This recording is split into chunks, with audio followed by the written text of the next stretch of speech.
Hello, it's lovely to be here again. I hope you'll find some moments of peace and happiness as we paint together today. Over the centuries, artists have painted calla lilies to represent peace, innocence, and rebirth, which is why the white variety are always popular at Easter time. Of course, I chose to do a pink calla lily, so I used some white, yellow, magenta, green, and ivory black. We'll start our sketch with some diluted ivory black, and the top part of the flower looks almost like a diamond shape. So we'll sketch that little diamond shape in just roughly.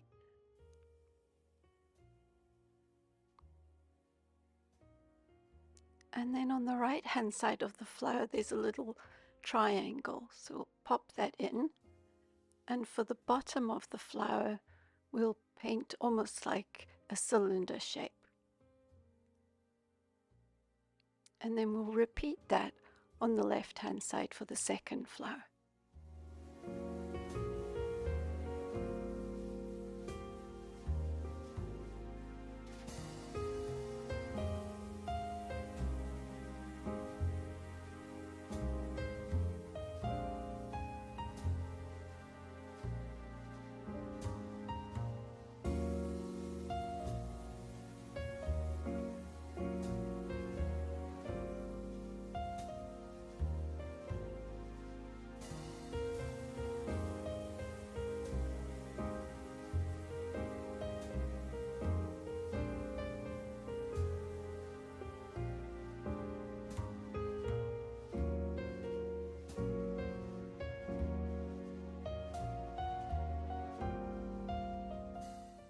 To block in, we'll mix together some magenta and white to make a mid-tone sort of value, and we'll use that to block in the top of the flower and a little bit, maybe the top half of the cylinder as well.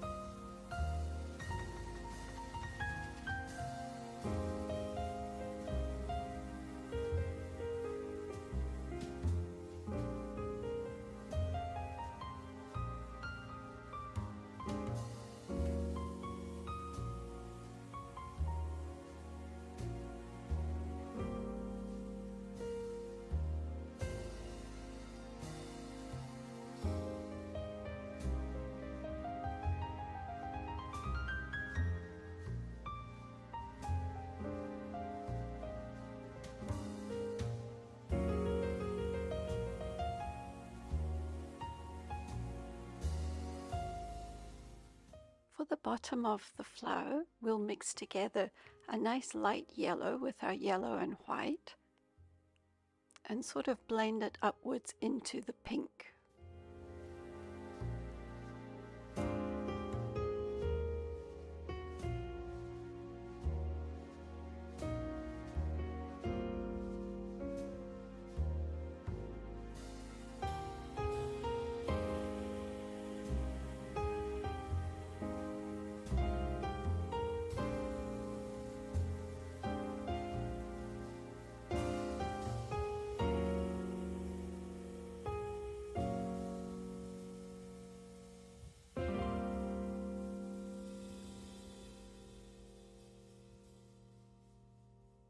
You can also use some of that yellow for the little spadix in the middle of the flower.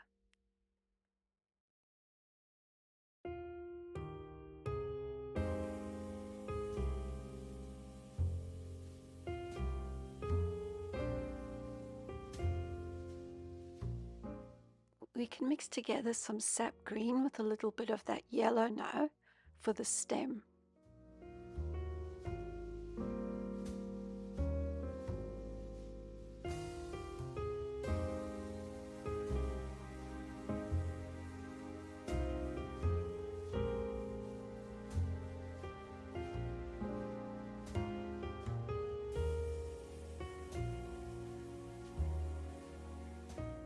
For the background, I chose a nice mid-tone grey mixed together with a little bit of the ivory black and some white. Of course, if you've chosen to do a different colour calla lily, you might want to choose a different color background. But this is what I thought would look quite nice with the pink, to put it against a grayish background.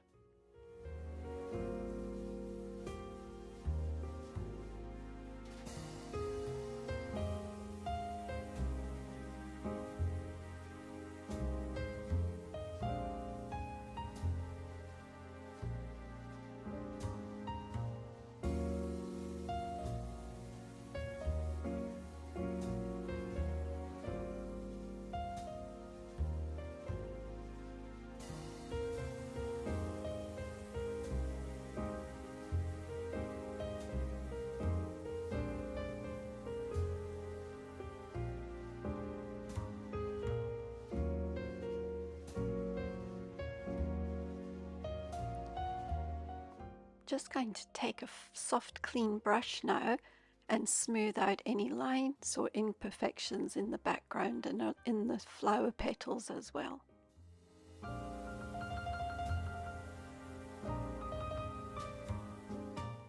We're going to put some darks in now for some definition. We're going to start with some magenta with a tiny touch of sap green to make a darker pinkish color for the shadows in the top of the flower.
To paint the darker side of the stem, we're going to add a tiny little amount of ivory black to the green, just to paint one side of each stem.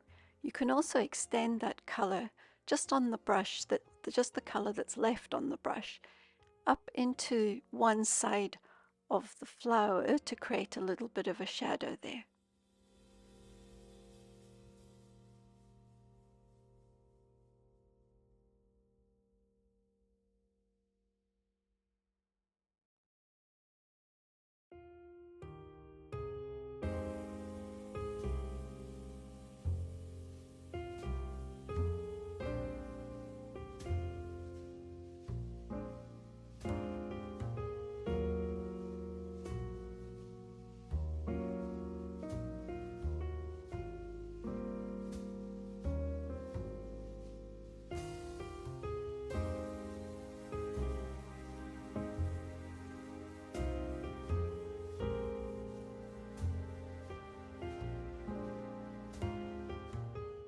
And for the darker parts of the spadix, we're going to add a little bit of magenta to our medium yellow to make like an orangey color.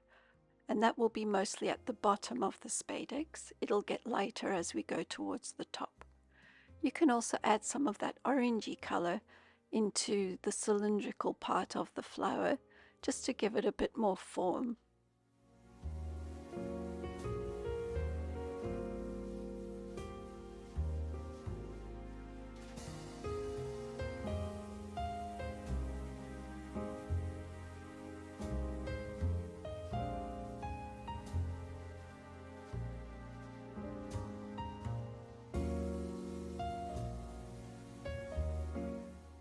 We're going to mix up a lighter magenta now by adding some more white to our magenta mix, and this is for the light parts of the top of the flower. Just going to keep our brush strokes going in the same direction as the flower would grow, so try and follow the contours of the flower. We can add a little bit along the edges and here and there throughout the plant, just to brighten it up in those areas.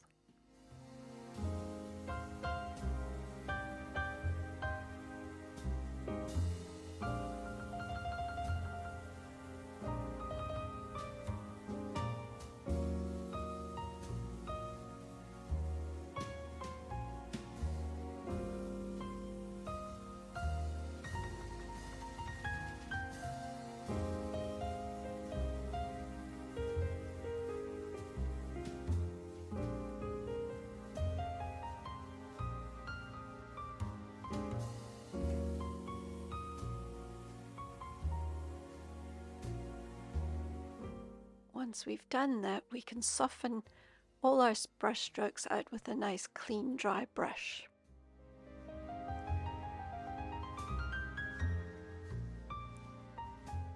We're going to add some highlights now.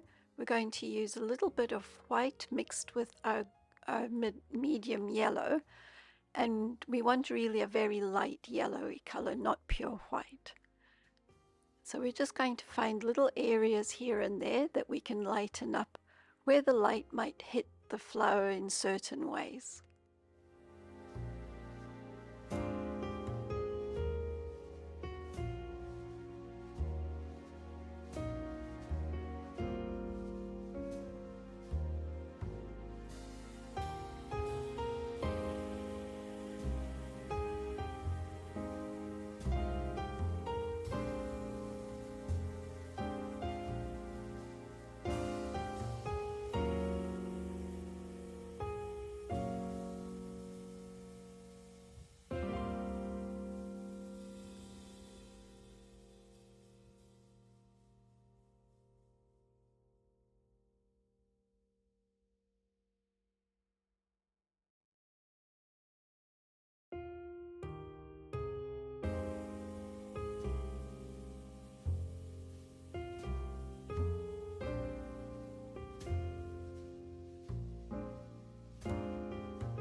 We're almost finished. It's just time to put some foliage in. We're actually only going to put a suggestion of foliage in the background. And for that, I just added a little bit of sap green, and I just did a few random lines here and there in the background. Because the background color is still wet, it will just blend softly into the background, giving a suggestion of some leaves and things.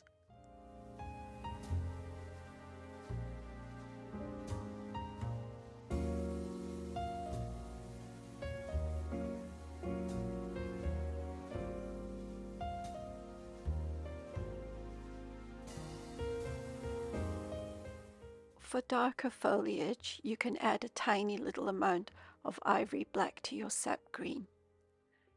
Just judge it for yourself what you think would be the right color for in your background. The darker the background, the more the flowers will pop forward in your painting.